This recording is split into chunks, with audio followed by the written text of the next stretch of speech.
Now, back to the war, and we begin again. In June of 1776, British warships arrived in New York City harbor under the command of Sir William Howe, a very distinguished, experienced military officer. Meanwhile, Washington's army has grown to 17,000, 10,000 regular army, 7,000 militia. But even with the regular army of 10,000, they're all untrained and they're very definitely untried. But Washington decided that even though they were untrained and untried, the only way to get them tried is to actually use them in a battle. And it was essential to show how some type of show of force. He was unable to defend the coastline, so he had to retreat. And when he retreated, of course, they followed. And Fort Washington was captured, and we lost several thousand of our troops. Washington forces retreat. General Howe's forces began to occupy all of the new state of New Jersey. But the problem is that the people who were coming with these nice red coats, they're not all Englishmen. The majority of them are Hessian troops. They've been hired to fight. They didn't even speak English. And they couldn't tell by looking if a person was a royalist, a loyalist, or a patriot. So they were plundering houses and robbing farms and mistreating impressionable young ladies. On December 1776, General Howe decides to settle in New York City for the winter because, after all, decent soldiers didn't fight in the wintertime. Washington said, morale is at an all-time low with my troops. We've been forced to retreat. We've lost so many thousands of our men. Something's got to be done. So he decides on what he calls a sneak attack in the wintertime.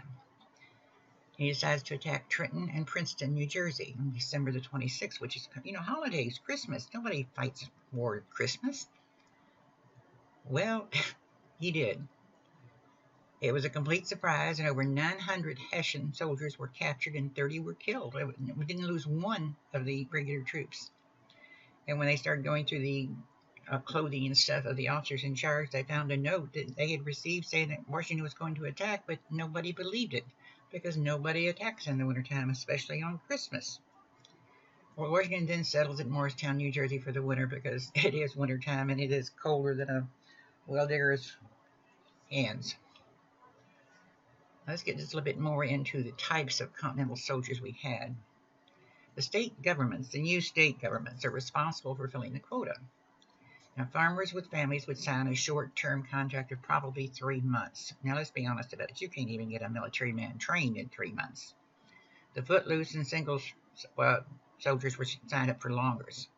Sometimes soldiers, since they were unaware of what military discipline and protocol was like, they would disappear, especially during the harvest season, or somebody was sick in the family, or it was a planting season.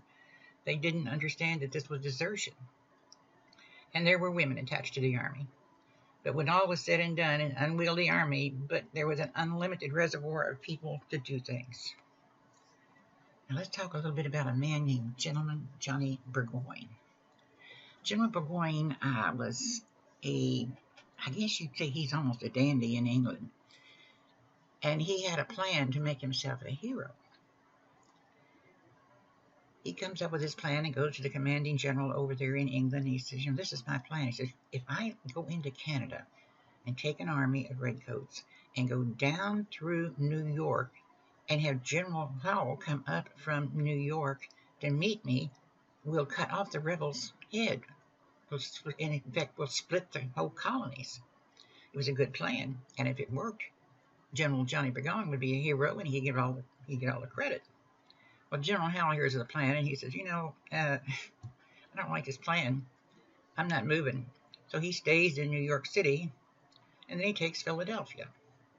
He never communicates with Gentleman Johnny Burgoyne to tell him that he wasn't going to show up. Now, this is pretty much the why he was going to bring his men and come across this way and come down this way. And if we did, you would split completely. You'd cut New England totally off from the southern colonies, and the southern colonies down here weren't that hip on fighting anyway. So it was a good plan. The only problem was, as I said, generals in the military in England don't travel quietly. They traveled very slowly. And it seemed like the New York militia, they never saw them. They kept falling trees and putting up barricades and doing everything they could to slow them down.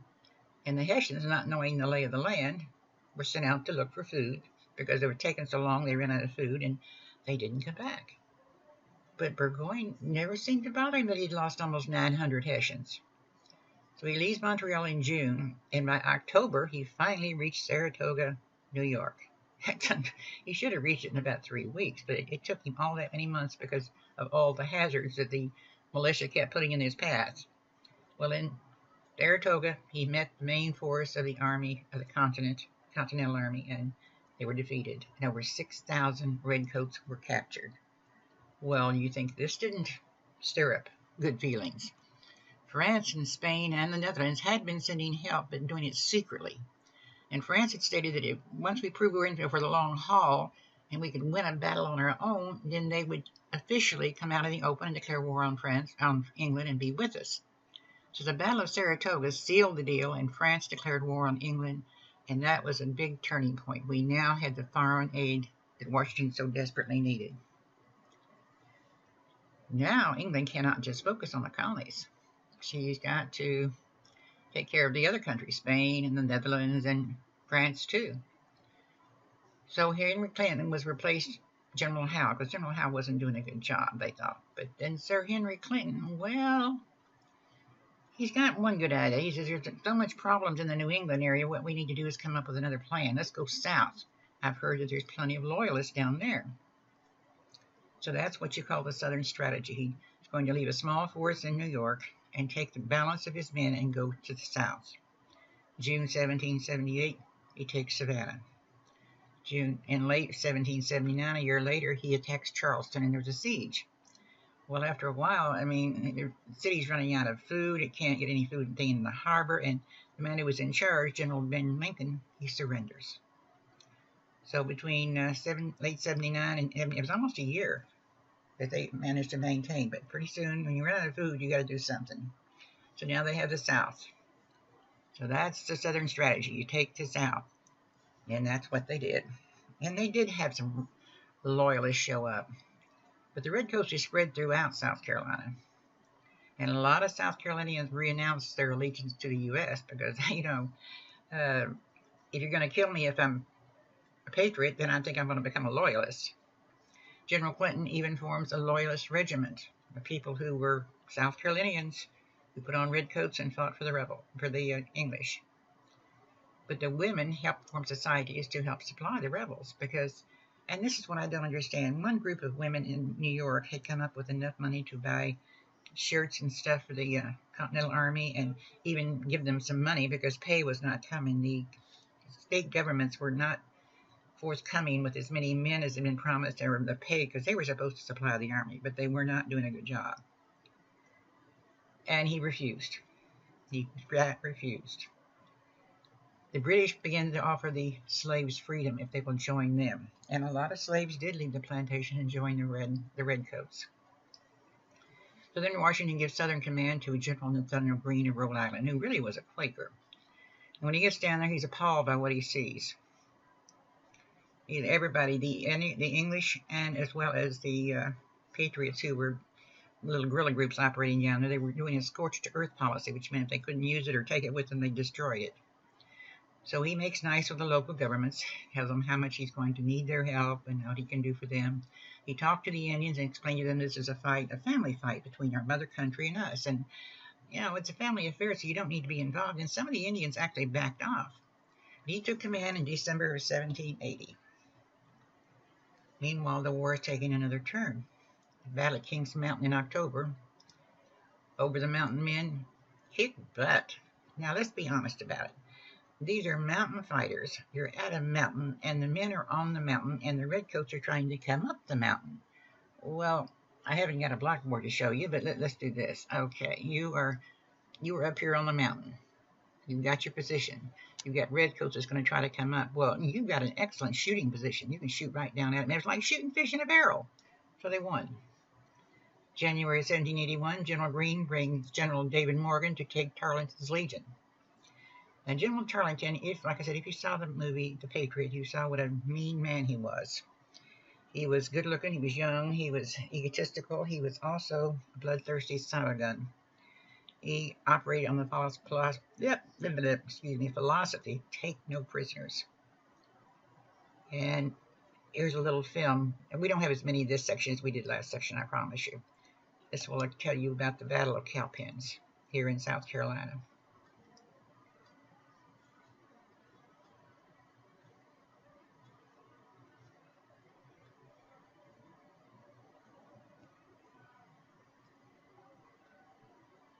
Come on.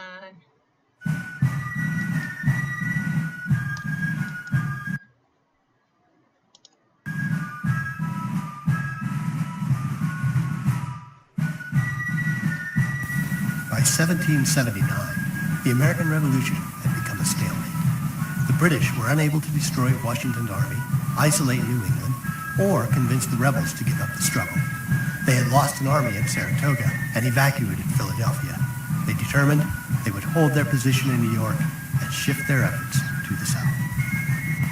The British commanders determined a new strategy was necessary if they were going to re-establish control of their American colonies. Their intelligence told them they had a very good chance of success in the South, where the number of loyalists was greater. They hoped to achieve success in the South and use that success to move northward and regain control of the whole of the colonies. The British took Savannah, Georgia in 1778 with little resistance. Charlestown, South Carolina, fell to the British forces in 1780, as did Camden. The Battle of Camden was a complete military disaster for the insurgent patriots, as General Horatio Gates of Saratoga fame was routed. At Waxhaw, South Carolina, British General Banastre Tarleton attacked an American force of approximately 350. Despite their efforts to surrender, the American men were butchered to death by Tarleton and his dragoons, leading the patriots to give him the nickname of Bloody Ban, or the Butcher. Tarleton had been an important participant in the battles of Charleston and Camden, and in January 1781, he was ordered to pursue Brigadier General Daniel Morgan's troops. They met up in a place known as Cowpens, South Carolina. Morgan was a tough commander who was beloved by his men. He had fought in the French and Indian War, where he was shot through the neck and cheek, leaving a huge disfiguring scar on one side of his face.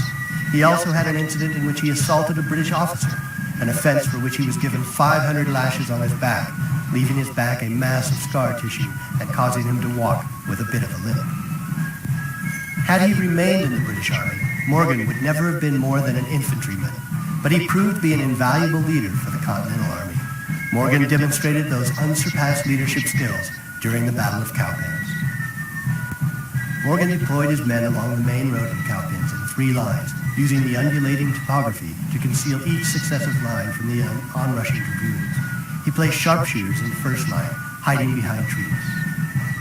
The second line was a line of militia. Morgan knew not to ask too much from these unseasoned troops. Therefore, he told them all they had to do was fire 2 volleys before dropping back to regroup with the Continentals, who were in the third line. The third line consisted of professional Continental infantry with a cavalry unit under the command of William Washington, hidden in the trees off to the side of the battlefield. Morgan understood Tarleton well. He calculated that Tarleton would attempt a full frontal assault, and he was absolutely correct. As Tarleton and his men charged forward, the first line of sharpshooters took aim and fired, primarily at British officers. Most accounts of the battle put the number of British killed by the front line at 15. Tarleton's men regrouped and continued forward toward Morgan's second line. The second line did as they were asked, firing 2 volleys into the charging British lines, then falling back to the third line of Continentals. As the second line retreated, Tarleton's dragoons charged, believing Morgan's army was in full retreat. Tarleton's men could not see the third line assembled in a small swale, waiting for the oncoming British troops. As Tarleton's men charged with excitement, chasing the retreating second line, they became disorganized and less disciplined. As they approached the third line, they were overwhelmed by Washington's cavalry, and the British dragoons were driven from the battlefield. The British infantry began to advance at a trot. Tarleton's 71st Highlanders joined the fray, charging onto the battlefield with bagpipes playing. In all of the confusion, an order to the Patriot forces to face right to protect their flank was misunderstood, leading the men to retreat instead. The third line appeared momentarily to be leaving the battlefield. Morgan spurred his horse and circled back to order the retreating men to turn about face and fire in unison. The British, who had broken ranks anticipating a rout of the Patriot enemy, were completely surprised and suffered heavy losses when the Patriots turned about. This was followed by a Patriot bayonet charge and a regrouping of the Patriot cavalry and infantry that caught the British troops in the middle. Redcoats began to surrender en masse, and Tarleton took those who remained and fled the battlefield. There were cries of, "Remember Waxhaws," by some of Morgan's men, but Morgan offered the British full quarter and would not allow any vengeful actions on the part of his troops. The Battle of Cowpens was a significant and important victory for the Patriot cause. It is considered the battle that turned the tide of the war and established the path toward Cornwallis's surrender at Yorktown. There are many lessons we can take from the Battle of Cowpens. First, there's Daniel Morgan, a man who was a commoner in England and who, therefore, would have never become an officer in the British Army. In the newly emerging America, Morgan was judged on his merit, not his social status. He demonstrated the ability to lead on a battlefield. Therefore, he was afforded that opportunity. The militia in the second line may be seen in a similar light. They were common men, largely untrained in the art of warfare, who demonstrated great courage and confidence in the face of the enemy. They believed in themselves and their leadership, and they established a goal that was meaningful and attainable. They achieved their goal through teamwork and trust. The third line in the battle made a mistake when they started to retreat, but Morgan rallied them to turn about and fire, thus changing the outcome of the battle. By staying focused and working together, they were able to overcome their mistake and turn it into success. In many ways, the Battle of Cowpens is a microcosm of American values. I'm sure through greater analysis you will find many more lessons that exemplify the great country we all enjoy today. One thing seems certain. The Battle of Cowpens was a major turning point in the war that eventually ended in the creation of the United States of America, the country that continues to offer opportunity to those who choose to reach for it.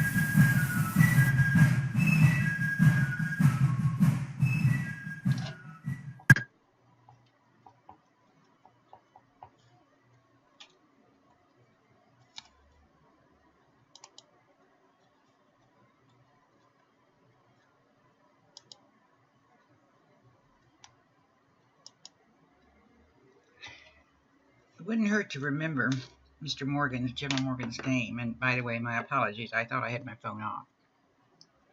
Meanwhile, General Greene begins harassing the commander of the British troops in Carolina, and General Cornwallis commits a unforgivable, deadly sin. He leaves Charleston. He'd been ordered by Clinton to not leave South Carolina until they were totally secured.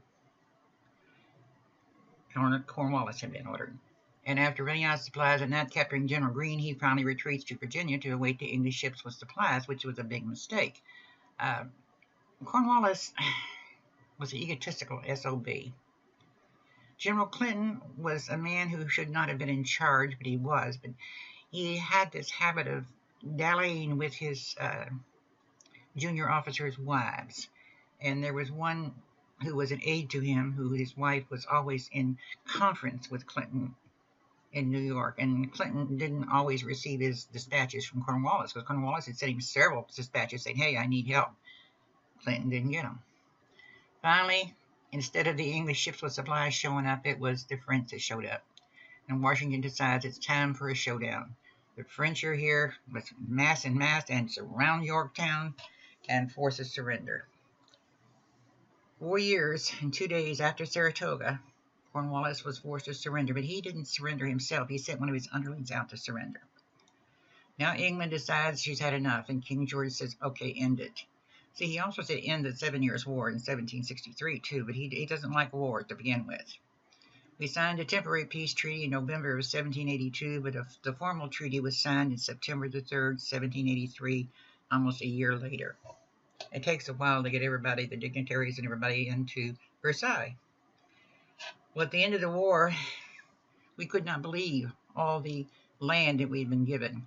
Everything from the the Mississippi River east, the Canadian border, all the way down to almost to Spanish Florida. That is now the new United States, and there's more land than we ever expected. All we wanted was just those little colonies or new states right next to the Gulf, right next to the Atlantic Ocean. But we got it all. The only problem is France, one of her stipulations to help us was that we not sign a peace treaty without her there. But Benjamin Franklin, Thomas Jefferson, they were smart enough to realize that the only reason France helped us to begin with was so that she could go into the Caribbean and attack the British there and where the rich islands were, and to poke a stick in England's eye and then take over the United States. Well, it's not going to work. So let's have some fun with history just for a few minutes.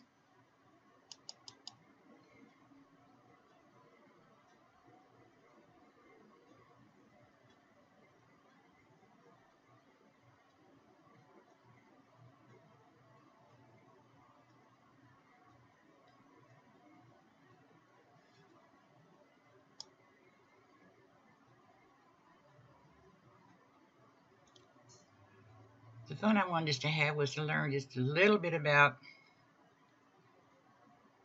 the citizen soldiers. I get my tongue wrapped around my eye teeth and I can't see what I'm saying. Our forefathers understood its importance during the Revolutionary War. The posters and pamphlets that brought them news gave nourishment to their beliefs and kept warm the hope of victory. Even if it could not feed their empty stomachs or thaw their frozen feet. Their leader, George Washington, inspired by the vision of America's greatness, saw how vital was this need of keeping the citizen soldier informed. Impress on the mind of every man, he said, the importance of the cause and what it is they are fighting for. My goodness. That's what you call a really short video. But in reality, stop and take just a few minutes. What has it been like? I mean, you don't, like I said, you don't have news of any kind except what you see on the posters, and they were posted quite frequently to let the people know, or the town cry, or hear ye, hear ye. But you don't know sometimes for sure what it is you're fighting for. You may have joined the army to get payment in land, and there was a lot of land promised. So many times when the men would sign up, they would be promised 50 or 100 acres. The problem was going to come up big time after the war when the people go to collect, and you're living in Boston, you're a New England soldier, and they're giving you land in Kentucky. How are you going to get there? What are you going to do when you get there? How are you going to pay to get there? And we have a lot of problems. But just because the war has ended, and we did a very quick job on the war, I will admit that, but we don't have a lot of time. I would love to spend a couple of classes on the war and talk more about the different battles that were fought and the battles that were won and lost. But unfortunately, the Cowpens battle is about the only one that we really spend some time on. But in the South, feelings are very hard, very much so. And so many of the Indians were either for the British or for the Patriots. And after the war, there was massacres all over the place. There's much guerrilla fighting, especially in Georgia and South Carolina, for years afterward. So now we've won the war. We've been given all this land in the peace treaty. We have to win the peace and have to govern a new country under these things called Articles of Confederation.